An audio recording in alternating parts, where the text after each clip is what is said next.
At my son's wedding, my daughter-in-law shouted into the microphone, "The old cheapskate isn't paying anything.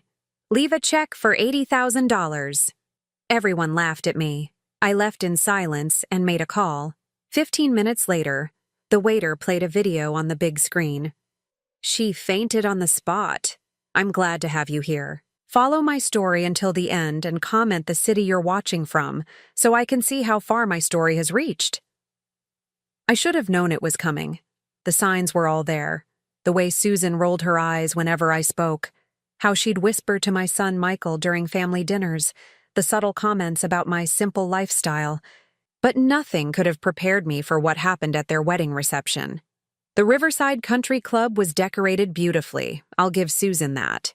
White roses everywhere, crystal chandeliers casting a warm glow over the 150 guests.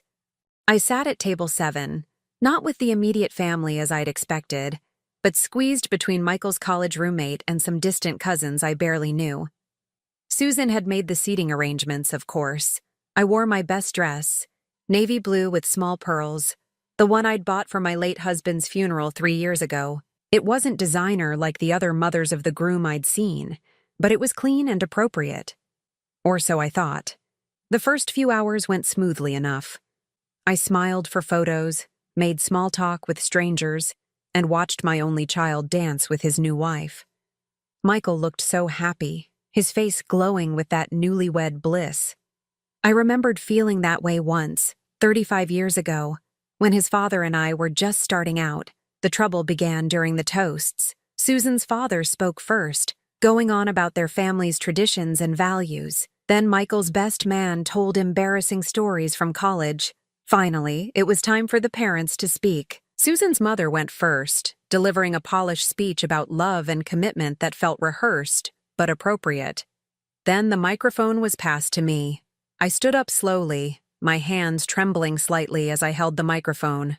The room fell quiet, all eyes on me. I'd practiced my speech for weeks, keeping it simple and heartfelt. "I want to thank everyone for being here to celebrate Michael and Susan," I began, my voice steady despite my nerves. "Michael has always been the light of my life, and seeing him so happy makes my heart full. Susan, welcome to our family. I know you'll take good care of each other." I was about to continue when Susan suddenly stood up at the head table. Her face was flushed. Whether from champagne or anger, I couldn't tell. "Wait, hold on," she said, her voice cutting through the quiet room. She reached for the microphone, and I handed it to her, thinking she wanted to add something sweet. Instead, she turned to face the entire reception, her voice amplifying through the speakers. "Before we finish with all these touching speeches, I think we should address the elephant in the room," Susan announced, her words slightly slurred. "Michael's mother here talks about family. But where's her contribution to this wedding? We spent $43,000 on this reception alone, and the old cheapskate hasn't paid for anything, not even a proper engagement gift." My stomach dropped. The room went completely silent except for the soft jazz music still playing in the background. "Susan," Michael started to say, but she waved him off. "No, Michael. Someone needs to say it. She shows up in her discount dress, eats our expensive food, drinks our premium bar, and what does she contribute? A $20 picture frame from Target, and some excuse about being on a fixed income." Susan laughed, but it wasn't a pleasant sound. The least she could do is write a check. Maybe $80,000? Actually help pay for the wedding she's enjoying so much? The silence that followed was deafening. Then slowly, people began to chuckle. Quiet at first, then louder. Susan's friends at the head table were practically cackling. Even some of my own relatives were smiling behind their napkins. I felt my face burn with humiliation. $80,000. The number hung in the air like an accusation. To most people in this room, it probably seemed like pocket change. To them, I was just the poor mother-in-law who couldn't keep up with their lifestyle. "Susan, that's enough," Michael finally said, but his voice lacked conviction. He looked embarrassed, but not angry. Not defensive of his mother, just uncomfortable that his wife had aired their private conversations in public. I set my napkin down carefully and stood up. Every eye in the room was on me, waiting to see how the poor old woman would react to being called out so publicly. Some faces showed pity, others amusement. a few genuine shock at Susan's cruelty. But I didn't defend myself. I didn't make excuses about my modest teacher's pension or explain that I'd been saving every penny for months just to afford the mother of the groom dress and the hotel room for the weekend. Instead, I simply said, "Excuse me," and walked toward the exit. Behind me, I could hear Susan continue talking, probably making jokes about my dramatic exit.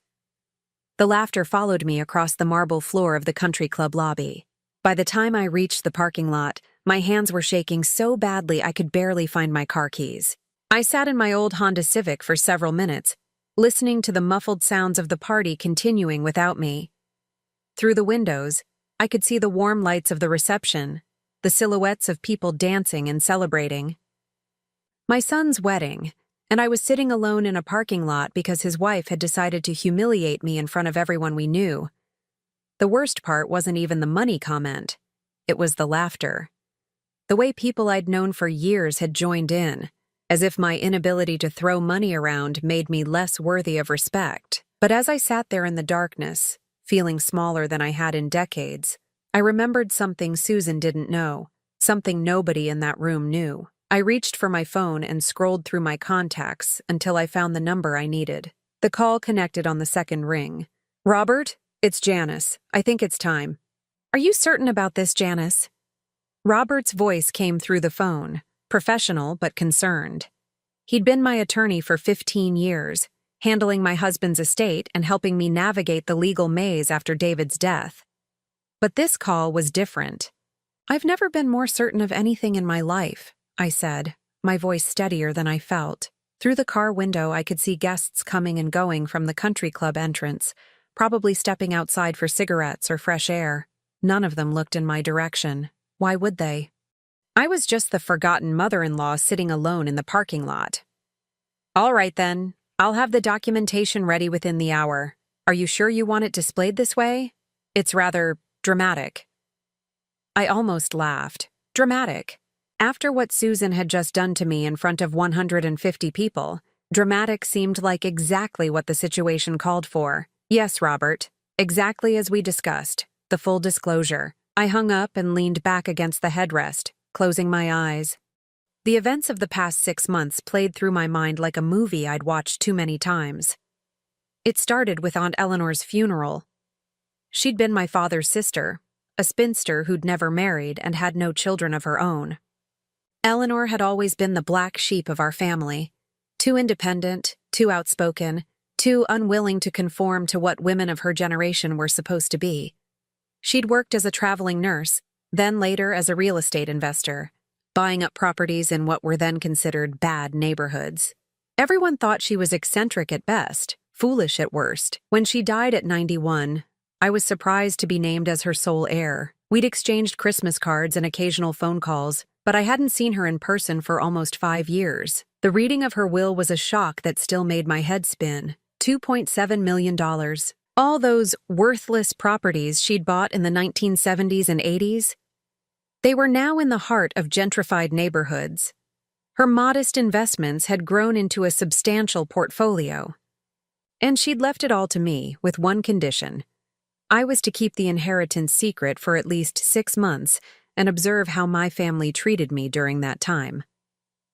Eleanor always was a good judge of character, Robert had said after reading the unusual provision. She wanted to make sure her money went to someone who would use it wisely, not just someone who would spend it freely. At first, I thought the condition was strange, even hurtful. But as the months passed, I began to understand Eleanor's wisdom. Michael started visiting less frequently after the engagement was announced. When he did come by my small apartment, he seemed distracted, always checking his phone or talking about wedding expenses. Susan rarely came with him, claiming she was too busy with wedding planning. The few times I did see Susan, she made subtle comments about my lifestyle. "Oh, Janice, you really should consider moving to a nicer neighborhood." Or, "Don't you get tired of cooking for yourself every night? There are lovely senior communities with meal services." The comments stung because I knew what she was really saying. I was an embarrassment. My modest apartment with its second-hand furniture and coupon-organized kitchen drawer didn't fit the image she wanted for her new family. But I said nothing. I watched and listened, just as Eleanor's will required. The worst moment came 3 weeks before the wedding. Michael had stopped by to drop off my invitation, and Susan was with him. She looked around my living room with barely concealed disdain. "You know, Janice," she said, settling onto my couch like she was afraid it might stain her designer dress. "Michael and I have been talking. After we get back from our honeymoon, we think you should seriously consider selling this place and moving into one of those nice assisted living facilities. Nothing fancy, just somewhere more appropriate for your situation. My situation. Code for poor and therefore inconvenient." Michael had nodded along, not meeting my eyes. "It would give us peace of mind, Mom, knowing you're somewhere safe, with people to check on you. Safe. As if my ability to take care of myself was somehow in question just because I lived modestly. That night, I'd called Robert and asked him to prepare the documentation. If my own family was so concerned about my financial situation, perhaps it was time they learned the truth. Now, sitting in the country club parking lot with the taste of humiliation still bitter in my mouth, I was glad I'd made that call. My phone buzzed with a text from Robert. "Everything is ready. The video presentation will begin in approximately 10 minutes. The device has been given to the catering manager as requested." I took a deep breath and checked my reflection in the rearview mirror. My makeup was smudged from the tears I'd shed earlier, but I could fix that. I pulled out my compact and carefully reapplied my lipstick. If I was going back into that reception, I wanted to look composed. The walk back to the country club entrance felt like the longest of my life. With each step, I thought about Susan's words, about the laughter that had followed me out of the room, about the pity in people's eyes. But I also thought about Eleanor, who'd spent her life being underestimated and had the last laugh. I thought about the documentation sitting in Robert's office, proof of assets that would shock everyone in that reception hall. Most of all, I thought about the lesson Eleanor had tried to teach me. People's true character reveals itself when they think you have nothing to offer them. Susan had just failed that test spectacularly. The country club doorman held the door open for me with a sympathetic smile. "Everything all right, ma'am?" "Perfect," I replied. And for the first time all evening, I meant it. Inside, the reception was in full swing. The band was playing, couples were dancing, and the bar was still busy. I noticed that Susan was back at the head table, laughing loudly with her friends, probably still reveling in her public takedown of the poor mother-in-law. I made my way back to table 7, sliding into my seat as quietly as possible. The people at my table glanced at me with mixtures of sympathy and curiosity, but no one said anything. On stage, the band finished their current song, and the lead singer stepped up to the microphone. "Ladies and gentlemen, we've been asked to pause the music for a special presentation. If everyone could please direct their attention to the screen behind us." A large projection screen descended from the ceiling, and the lights dimmed slightly. Susan looked confused, turning to Michael with a frown. My heart was pounding, but my hands were perfectly steady as I folded them in my lap and waited for the show to begin. The screen flickered to life, and suddenly the reception hall was filled with Susan's voice. But this wasn't Susan the blushing bride, or even Susan the vindictive daughter-in-law from moments ago. This was Susan in her most unguarded moments, captured by hidden cameras I never knew existed. The first clip showed Susan at what appeared to be a bridal salon, surrounded by her friends. She was trying on wedding dresses while her bridesmaid sat nearby with champagne glasses. "God, you should see his mother's apartment," Susan was saying, twirling in front of a 3-way mirror. "It's like stepping back into 1980. Polyester furniture, clip-on lamps, and this pathetic little kitchen with appliances older than Michael. I swear the woman shops exclusively at garage sales." Her friends giggled, and one of them asked, "What are you going to do about her?" Susan shrugged, adjusting the bodice of a gown that probably cost more than my monthly pension. "Michael thinks we should help her move into some senior home after the wedding. Honestly, it would be a mercy. The woman is clearly struggling, and it's embarrassing for our family image." I felt my chest tighten as I watched my future daughter-in-law discuss my life like I was a problem to be solved. Around me, the reception guests were shifting uncomfortably in their seats.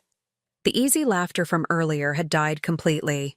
The video cut to another scene.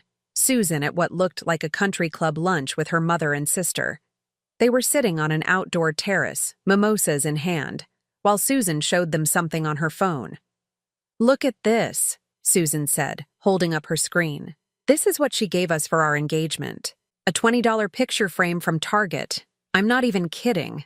Her mother grimaced. "Oh dear. Well, perhaps she doesn't understand the expectations." "She understands perfectly," Susan replied, her voice sharp with irritation. "She's just cheap. Michael keeps making excuses about her being on a fixed income, but honestly, how fixed can it be? She worked as a teacher for 30 years. She should have some savings, some investments. Instead, she acts like every penny is precious." Susan's sister leaned forward conspiratorially. "Maybe she's hiding money. You know how these old people can be, paranoid about spending anything." "If she is, she's doing a damn good job of it," Susan laughed bitterly. "Her apartment looks like a thrift store exploded. And don't get me started on her wardrobe. I've seen the same 5 outfits rotating for months." The camera caught Susan's face in profile as she continued. "The worst part is how Michael defends her. He acts like her poverty is somehow noble, like she's making sacrifices for some greater good. It's pathetic." I could feel eyes turning toward me throughout the reception hall. Some guests looked shocked, others mortified. At the head table, Michael's face had gone pale, and he was staring at his wife with an expression I'd never seen before. The video shifted again, this time showing Susan on the phone in what appeared to be her apartment. She was pacing back and forth, gesticulating wildly as she spoke. "I'm telling you, Mom, something has to be done about her," Susan was saying. "She's going to be a constant embarrassment. Can you imagine introducing her to the partners at Michael's firm? Oh, this is my mother-in-law. She shops at Walmart and drives a 15-year-old Honda." There was a pause as Susan listened to whoever was on the other end of the call. "No, I don't think she has any money stashed away. Trust me, I've looked. The woman probably has less than $5,000 to her name. Michael keeps talking about helping her, but I didn't marry him to become a charity case for his pathetic mother." The words hit me like physical blows. Pathetic. Charity case. Embarrassment. This was how my son's wife really saw me.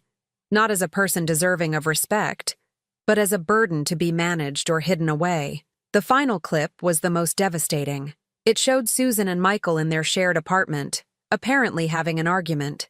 Michael was sitting on their couch while Susan stood in front of him, her arms crossed. "Your mother is becoming a real problem," Susan was saying. "The wedding is in 3 weeks, and I'm already worried about how she's going to look next to my family. My parents spent $18,000 on their outfits alone, and she'll probably show up in some discount store dress." Michael's voice was quiet but defensive. "She's doing her best, Susan. She doesn't have the resources your parents do." "That's exactly my point," Susan snapped. "She doesn't have resources, which means she's going to be our responsibility forever. Do you want to be supporting your mother for the rest of your life? Because that's what's going to happen." "She's not asking for support," Michael protested weakly. Susan laughed, a harsh sound that echoed through the now silent reception hall. "She doesn't have to ask. Look at her, Michael. She's 63 years old, living in a rundown apartment, driving a car that belongs in a junkyard. She's one emergency away from being completely destitute. And when that happens, guess who she's going to turn to?" The video showed Michael running his hands through his hair, looking exhausted. "What do you want me to do, Susan? Cut her out of my life?" "I want you to set boundaries," Susan replied firmly. "After we're married, we need to make it clear that we can't be her financial safety net. Maybe if she understands that, she'll make better decisions about her future." The screen went black, and the reception hall fell into complete silence. The only sound was the soft hum of the air conditioning and the distant clatter of dishes from the kitchen. I sat perfectly still, watching as 300 people processed what they'd just witnessed. Susan's face had gone completely white, and she was gripping the edge of the head table so tightly her knuckles were visible even from my distant seat. Michael was staring at her with a mixture of shock and horror, as if he were seeing his wife clearly for the first time. "Susan, he said quietly, his voice carrying in the silence. What the hell was that? Susan's mouth opened and closed several times, but no words came out. She looked around the room desperately, searching for some explanation, some way to undo what everyone had just seen and heard. Finally, she managed to speak, her voice barely above a whisper. I don't. Those were private conversations. This is illegal. Someone recorded me without permission, but her protests fell flat. The damage was done. Everyone in that room now knew exactly what she thought of me, exactly how she'd planned to handle the problem of Michael's embarrassing mother. At table 7, the woman sitting next to me leaned over and whispered, "My God, I had no idea. I'm so sorry." Similar murmurs were rising from tables throughout the hall. The mood had shifted completely. Instead of being the object of pity or ridicule, I'd become the victim of a cruel woman's calculated cruelty. Susan stood up abruptly, swaying slightly on her feet. For a moment, I thought she might try to explain herself, to somehow justify what everyone had just witnessed. Instead, her eyes rolled back and she collapsed, fainting dead away onto the pristine white tablecloth of the head table. Chaos erupted the moment Susan hit the table. Her bridesmaids screamed, glasses shattered, and the beautiful wedding cake toppled sideways, sending 3 tiers of vanilla sponge and buttercream cascading across the white linen. I watched from table 7 as Michael jumped up, reaching for his unconscious wife while simultaneously looking around the room with wild, desperate eyes. This wasn't how he'd imagined his wedding day ending. His bride passed out cold while the entire reception processed the ugly truth about who she really was. "Someone call 911!" Susan's mother shrieked, rushing toward the head table while trying to maintain some semblance of dignity in her $1,500 mother-of-the-bride dress. But the country club manager was already on it, speaking quietly into his radio while several staff members hurried over with ice water and smelling salts. This clearly wasn't the first time they'd dealt with a wedding crisis, though I doubted they'd ever seen anything quite like this. Susan's father stood frozen behind his chair, his face red with embarrassment and what looked like genuine anger. He kept glancing between his unconscious daughter and the now blank projection screen, as if trying to reconcile the poised young woman he'd raised with the cruel person everyone had just witnessed. The room buzzed with whispered conversations as guests tried to process what they'd seen. Some were pulling out their phones, probably texting friends and family who hadn't attended. Others were gathering their purses and wraps, clearly ready to make a hasty exit from what had become the most uncomfortable social situation of their lives. But I remained seated, watching it all unfold with a strange sense of calm. This wasn't how I'd planned to spend my son's wedding reception, but there was something deeply satisfying about watching Susan face the consequences of her own cruelty.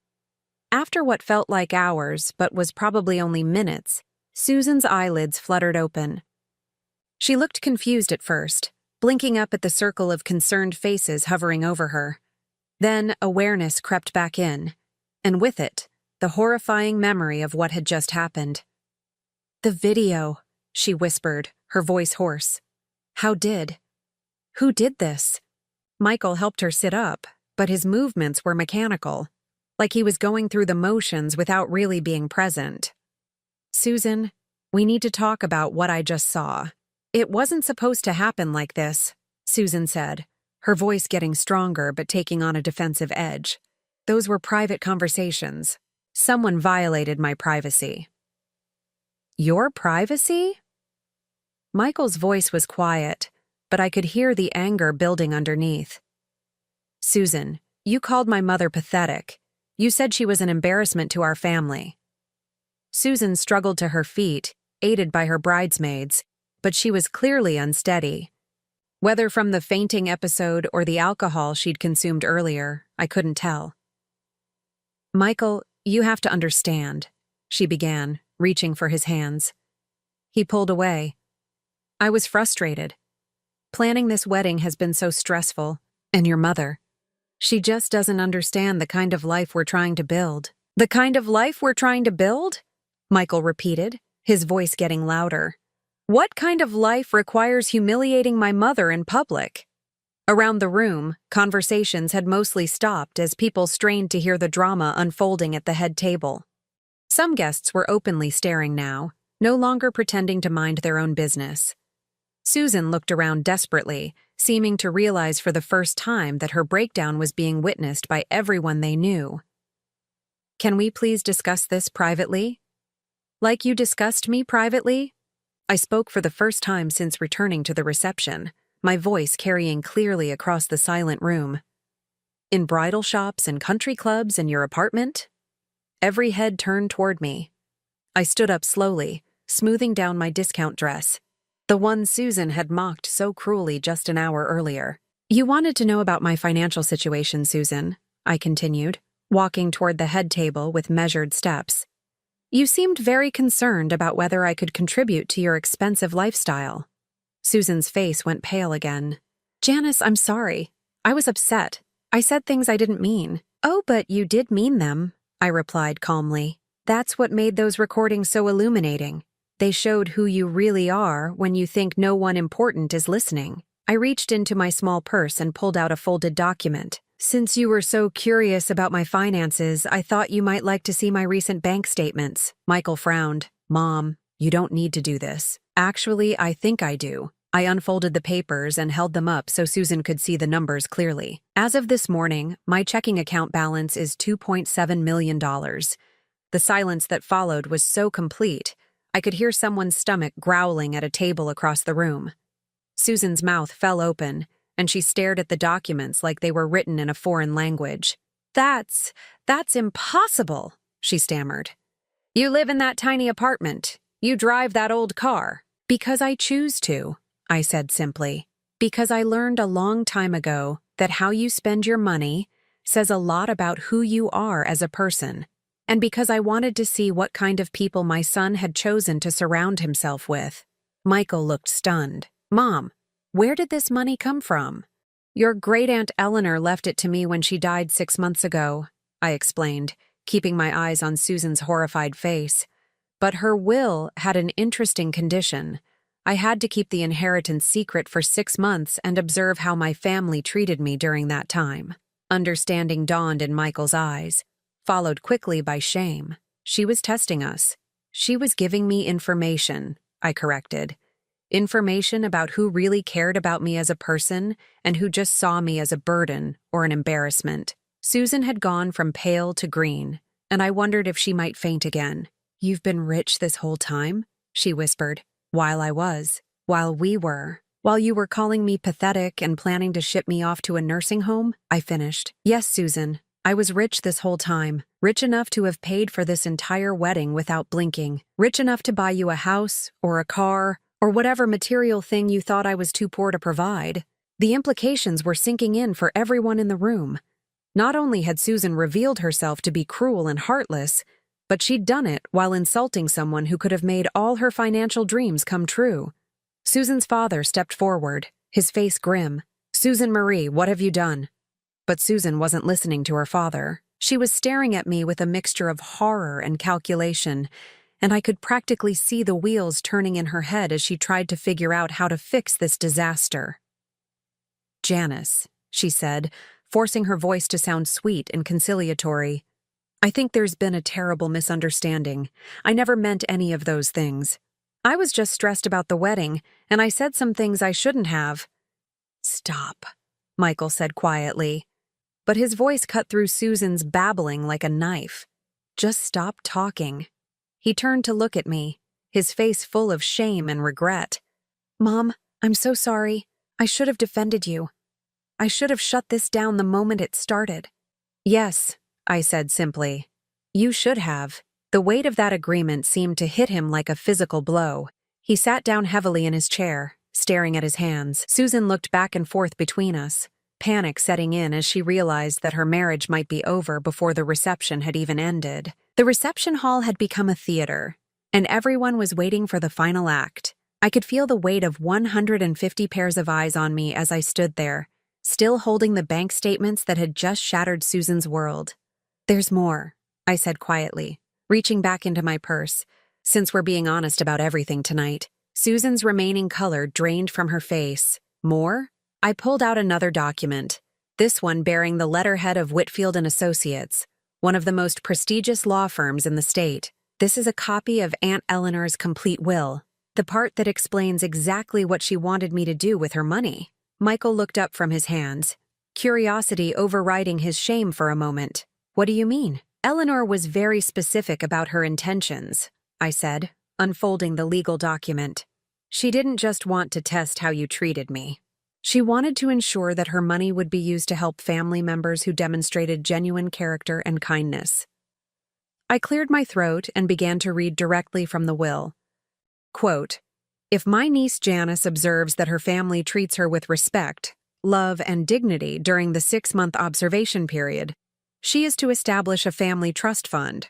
This fund will provide for education expenses for future generations, emergency assistance for family members in genuine need, and support for family members who show kindness and consideration for others, regardless of their perceived financial status." The irony wasn't lost on anyone in the room.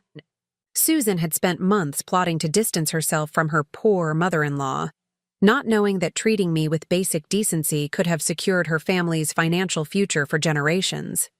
However, I continued reading, if Janice observes cruelty, manipulation, or treatment based solely on perceived financial status, she is to donate the entire inheritance to charitable organizations, with the exception of funds set aside for family members who demonstrated genuine kindness during the observation period. Susan's legs gave out and she sank back into her chair. "You're going to give it all away," she whispered. "Most of it, yes," I confirmed. Eleanor specified several charities that help elderly people maintain their independence and dignity. It seems fitting, doesn't it? I turned to address the room more broadly.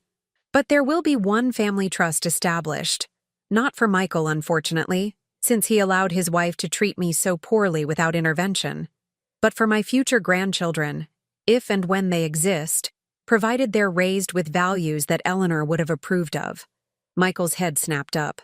"What does that mean?" "It means," I said, looking directly at Susan, "that any children you have together will have access to a substantial education fund and inheritance, but only if they're taught to treat people with respect regardless of their financial circumstances. The trustees will monitor this closely." Susan's breathing was becoming rapid and shallow. "You can't do this. You can't hold our future children hostage because of a misunderstanding." "A misunderstanding?" I repeated, my voice hardening. "Susan, you spent 6 months treating me like garbage because you thought I was poor. You planned to have me institutionalized. You called me pathetic and embarrassing. You turned my own son against me with your constant complaints about my lifestyle." I pulled out my phone and opened the voice memo app. "And just in case anyone thinks those recordings were somehow taken out of context, let me share what you said to me directly, just 3 weeks ago." I pressed play, and Susan's voice filled the room again. But this time it was a recording I'd made myself during that terrible conversation in my apartment. "You know, Janice, Michael and I have been talking. After we get back from our honeymoon, we think you should seriously consider selling this place and moving into one of those nice assisted living facilities. Nothing fancy, just somewhere more appropriate for your situation." The recording continued with Michael's voice agreeing, talking about peace of mind and safety concerns. I stopped the playback and looked at my son. "You were planning to have me committed to a nursing home," I said. "Not because I needed care, but because I was an embarrassment to your new lifestyle." Michael's face crumpled. "Mom, I thought we were helping. Susan said you seemed lonely, that you were struggling." "I was struggling," I agreed. Struggling to understand why my own son had stopped seeing me as a person worth respecting. Struggling to figure out when you'd started viewing me as a burden instead of your mother. The truth was settling over the room like a heavy blanket. Guests were beginning to gather their belongings, clearly uncomfortable with witnessing what had become a very public family implosion. Susan suddenly stood up, her desperation making her voice shrill. "This is insane! You're destroying our marriage over some stupid test. We can fix this, Janice. I can change. I can be better." "Can you?" I asked. "Because 15 minutes ago, you stood up at your own wedding reception and publicly humiliated me for being poor. Not because I'd done anything wrong, but because my financial situation embarrassed you." "I was drunk," Susan protested. "I made a mistake. You weren't drunk when you were in that bridal shop calling my apartment pathetic. You weren't drunk when you told your mother I was an embarrassment. You weren't drunk when you convinced my son that I needed to be put in a home for my own good." I folded the documents and put them back in my purse. "Those weren't mistakes, Susan. They were revelations. They showed me exactly who you are when you think there are no consequences." Susan turned to Michael desperately. "Tell her, Michael. Tell her we can work this out. Tell her you love me." Michael looked at his wife for a long moment, and I could see him really seeing her for the first time. Not the beautiful, poised woman he'd fallen in love with, but the cruel, calculating person she'd revealed herself to be. "I thought I did," he said quietly, "but I don't think I ever really knew you." The finality in his voice seemed to break something in Susan. She let out a sound that was half sob, half scream, and ran toward the exit, her wedding dress trailing behind her like a symbol of everything she'd just lost. Her bridesmaids looked at each other uncertainly, then hurried after her, leaving the reception in complete disarray. I turned to Michael, who was sitting alone at the head table surrounded by overturned champagne glasses and the ruins of their wedding cake. "I'm sorry it happened this way," I said, and I meant it. "But I'm not sorry you found out who she really was before it was too late to change course." Michael nodded slowly, tears running down his face. "I failed you, Mom. I let her turn me against you, and I was too weak to stop it." "Yes," I said simply. "You did fail me. But people can change, Michael, if they really want to." I reached into my purse one more time and pulled out a business card.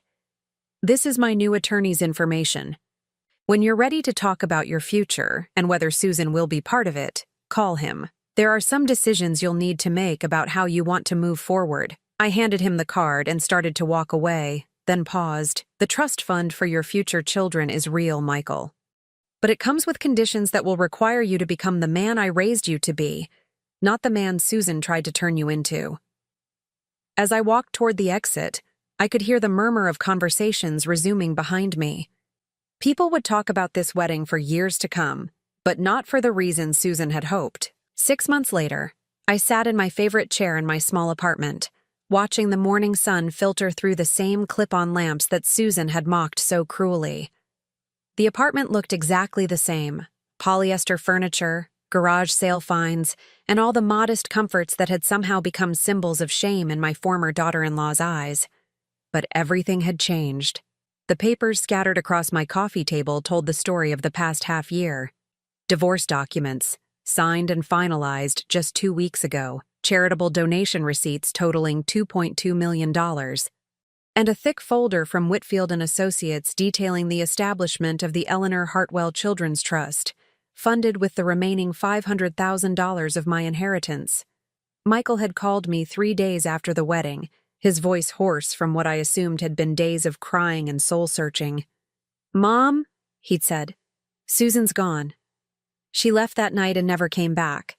Her parents came to get her things." I hadn't been surprised. Susan was many things, but she wasn't stupid. She'd realized immediately that her marriage was over and her reputation in our social circle was destroyed. Running away was probably the smartest thing she could have done. "I'm filing for divorce," Michael had continued. "I know it's fast, but after what happened, I can't even look at myself in the mirror, knowing what I allowed her to do to you." The divorce had been swift and brutal. Susan had tried to claim half of everything, but the prenuptial agreement her own parents had insisted upon worked against her. When the recordings of her cruel comments about Michael's family became part of the court record, even her lawyer had advised her to settle quickly and quietly. She'd left town entirely.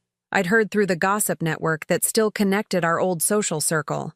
Moved back to her parents' house in another state, claiming she needed time to heal from the trauma of having her privacy violated. The irony of Susan calling herself the victim in this situation wasn't lost on anyone who'd witnessed her performance at the wedding. Michael had moved back into his old apartment, the one he'd shared with Susan before they'd bought their house together. He'd called me once a week since the divorce was finalized, but our conversations were stilted and awkward. He knew he'd failed me, and I wasn't ready to pretend otherwise just to make him feel better. "I keep thinking about what you said," he'd told me during our last conversation. "About becoming the man you raised me to be instead of the man Susan tried to turn me into. I don't even know where to start." "Start with yourself," I'd suggested.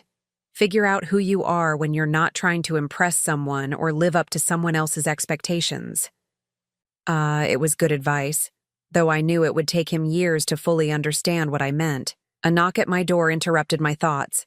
I wasn't expecting anyone, and for a moment, my heart skipped, wondering if it might be Susan, back to cause more trouble. But when I opened the door, I found a young woman I didn't recognize, holding a manila envelope. "Mrs. Hartwell? I'm Jennifer Martinez from the Riverside Community Center. I have something for you." I invited her in, curious about what could bring a stranger to my door on a Tuesday morning. "We received a very generous donation to our senior services program," Jennifer explained, settling onto my polyester couch without any of the disdain Susan had shown. "The donation came with specific instructions that we find the donor and thank her personally." She opened the envelope and pulled out a photograph that made my breath catch. It was a picture of me at the community center's Thanksgiving dinner for seniors last year, serving food to elderly residents who couldn't afford a traditional holiday meal. I remembered the day clearly. It had been just a few weeks before Michael's engagement, and I'd volunteered because I was dreading spending the holiday alone. "The person who sent us this photo said you volunteer here regularly, but never under your real name," Jennifer continued. "She said you always just sign in as Jay and refuse to let us put you on any recognition lists." I stared at the photograph, confused. "I don't understand. Who sent this?" Jennifer smiled. "Mrs. Eleanor Hartwell. She said she was your aunt and that she'd been watching you volunteer here for years. She wanted us to know that her donation was inspired by seeing how you treated people with kindness and respect, regardless of their circumstances." My eyes filled with tears. Eleanor had been watching me, even before she'd written her will. She'd seen me serving meals to seniors who reminded me too much of my own uncertain future, and she'd understood something about my character that even my own family had missed. "She left specific instructions that the money be used to expand our meal delivery program," Jennifer continued. "She wanted to make sure that elderly people in our community could maintain their independence and dignity in their own homes, just like she'd observed you helping others do." I wiped my eyes, thinking about Eleanor's final gift. It wasn't just the money she'd left me. It was the knowledge that someone had seen my worth when I felt invisible to everyone else. "There's one more thing," Jennifer said, pulling out another document. "Mrs. Hartwell established a volunteer recognition fund in your honor. Every year, we'll recognize a volunteer who demonstrates exceptional kindness and compassion toward seniors. The first recipient gets a small cash award and a plaque, but more importantly, they get the satisfaction of knowing their kindness has been noticed and valued." She handed me a small plaque with my name engraved on brass. "You're the first recipient, of course. Mrs. Hartwell was very specific about that." After Jennifer left, I sat holding the plaque and looking around my small apartment with new eyes. Susan had seen poverty and embarrassment. Michael had seen obligation and burden. But Eleanor had seen something different entirely. A woman who chose kindness over status, who measured worth by character rather than bank account balances. My phone rang, interrupting my thoughts. It was Michael. "Hi, Mom," he said, his voice tentative. "I was wondering, would you like to have dinner this week? I've been seeing a therapist, working through some things, and I'd like to talk to you about what I've learned." I considered his request. The old me might have said yes immediately, eager to rebuild our relationship regardless of the cost to my own dignity. But Eleanor's test had taught me something valuable about setting boundaries. "What have you learned?" I asked. "That Susan didn't turn me into someone I wasn't," Michael said quietly. "She just revealed who I already was. Someone who valued appearances over substance. Someone who was embarrassed by anything that didn't fit my idea of success. That's on me, not her." It was a good start. "I've also learned that you've been taking care of people in our community for years, and I never even knew about it. Mrs. Patterson from the community center called me yesterday. She said you've been driving her to doctor's appointments for 3 years. Mrs. Patterson was 87 and had no family nearby. Driving her to appointments was such a small thing that I'd never thought to mention it to anyone. She told me about a lot of things you do that I never knew about, Michael continued. Grocery shopping for homebound seniors, visiting people in the hospital who don't have family, organizing meal trains for neighbors going through rough times. You've been living the values you tried to teach me, while I was busy judging you for not having enough money. I felt something ease in my chest, a tension I'd been carrying for months. I'd like to have dinner, I said finally. But not because I'm ready to pretend nothing happened. Because I think you might finally be ready to understand what did happen. I am, Michael said. And Mom, I'm proud of you. Not because of Aunt Eleanor's money, but because of who you are when you think no one important is watching. After we hung up, I walked to my bedroom and opened the jewelry box where I kept my most precious possessions. Inside was a letter Eleanor had written to me, delivered by her attorney along with the inheritance documents. I'd read it dozens of times, but the words still moved me. Dear Janice, it began, if you're reading this, then my little test has run its course. I hope it taught you what it taught me. That the people who love you for who you are will love you regardless of your circumstances, and the people who don't aren't worthy of your energy. You have spent your life being kind when kindness wasn't easy, generous when you had little to give, and dignified when others tried to strip away your dignity. That is worth more than money, though I hope my money will help you continue being exactly who you are. I folded the letter carefully and put it back in the jewelry box. Outside my window, the world continued spinning, full of people making the same choices Eleanor had tested, choosing between kindness and cruelty, between substance and appearance, between love and convenience. As for me, I was exactly where I belonged. In my modest apartment with my polyester furniture and my clip-on lamps, surrounded by evidence of a life well lived and love well given, rich in the ways that mattered most, and finally free from the need to prove my worth to anyone who couldn't see it for themselves. Now I'm curious about you who listened to my story. What would you do if you were in my place? Have you ever been through something similar? Comment below, and meanwhile, I'm leaving on the final screen 2 other stories that are channel favorites, and they will definitely surprise you. Thank you for watching until here.